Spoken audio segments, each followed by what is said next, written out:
गांव के बिल्कुल किनारे पर एक पुराना पीपल का पेड़ खड़ा था। उस पेड़ की छांव के नीचे मिट्टी और खपरेल से बना एक टूटा फूटा घर था।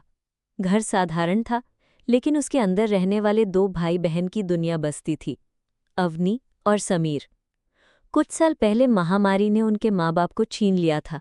बचपन से ही अनाथ हो गए थे दोनों, पर एक दूसरे का हाथ थामकर जीना सीख लिया था।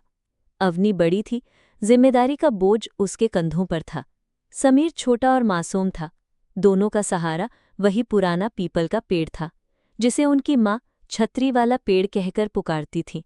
माँ कहा करती थी, जब तक ये पेड़ है तब तक ये तुम्हारी छतरी है, ये तुम्हें धूप बरसात और तूफानों से बचाएगा। शाम ढल रही थी। अवनी कुएं से पानी भरकर लौटी तो देखा समीर पेड़ के नीचे बैठा मिट्टी से खेल रहा है। समीर, कितनी बार कहा है कि बाहर ज्यादा देर मत बैठा कर, अंधेरा हो रहा है, अवनी ने डांटते हुए कहा। समीर मासूम हंसी के साथ बोला, दीदी, माँ कहती थी ना कि इस पेड़ की छांव हमें हमेशा बचाएगी। देखो, माँ चली गई लेकिन ये पेड़ आज भी खड़ा है। लगता है माँ यहीं कहीं हमारे पास है। अवनी चुप हो गई।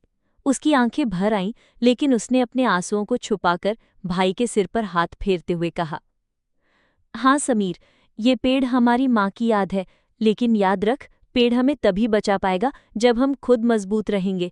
हमें किसी से डरना नहीं है। गांव में एक बड़ा जमींदार था, हरिराम ठाकुर। पूरे इलाके में उसकी तूती बोलती थी। उसका स्वभाव बेहद लालची था। उसकी नजरें हमेशा दूसरों की जमीन और घरों पर रहती थी, और अब उसकी नजर पड़ी थी अवनी और समीर के घर और उस पीपल के पेड़ पर। एक दिन वो खुद उनके दरवाजे पर आया।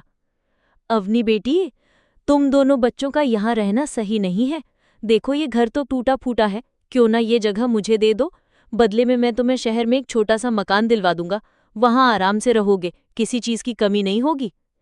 अवनी ने दृढ़ आवाज में जवाब दिया, ठाकुर जी, ये घर हमारा है, ये पेड़ हमारी माँ की याद है, हम इसे किसी कीमत पर नहीं छोड़ेंगे। ठाकुर की आंखों में गुस्से की लकीरें खिंच गईं। देख लेना अवनी, जिद करने वालों का अंजाम अच्छा नहीं होता। अगले ही दिन चौपाल में ठाकुर ने झूठी अफवाह फैला दी। ये जमीन असल में मेरे दादा की थी। इनके पिता ने धोखे से यहाँ घर बना लिया था।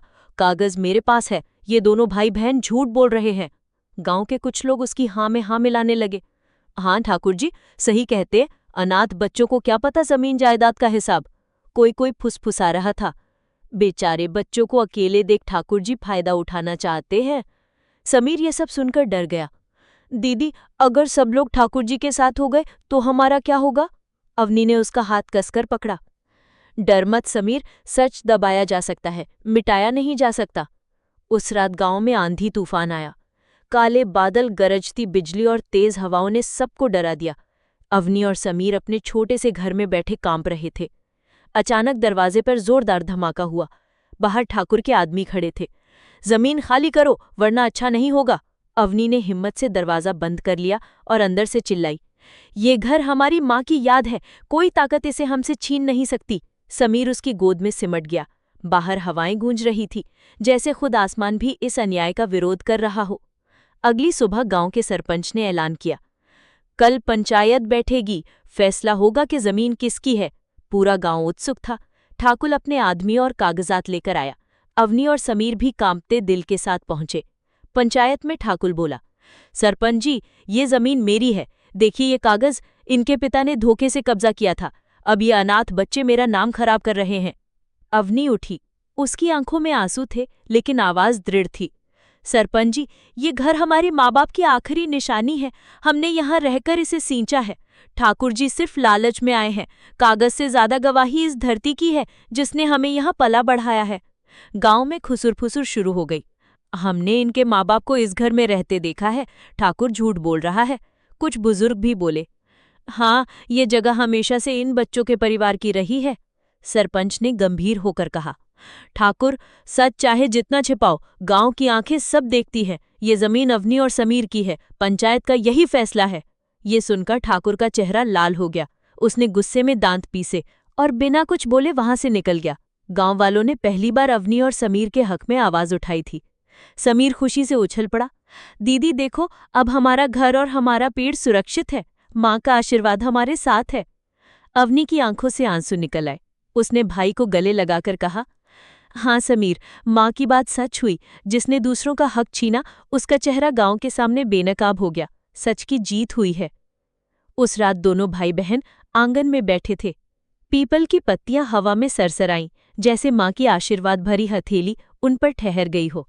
समीर ने आसमान की ओर देखते हुए कहा, दीदी, अब हमें कोई नहीं डराएगा, न ठाकुर न उसके आदमी। अब ये पेड़ सच में हमारी छतरी है। अवनी मुस्कुराई। उसके चेहरे पर पहली बार संतोष और विश्वास झलक रहा था। गांव के लोग अब समझ गए थे कि अनाथ होने का मतलब बेबस होना नहीं होता। सच्चाई और हिम्मत से हर लालच को हराया जा सकता है। और उस रात छतरी वाला पेड़ हवा में झूम रहा था, जैसे वो भी खुश था कि उसकी छांव में रहने वाले बच्चे आखिरकार सुरक्षित हो गए।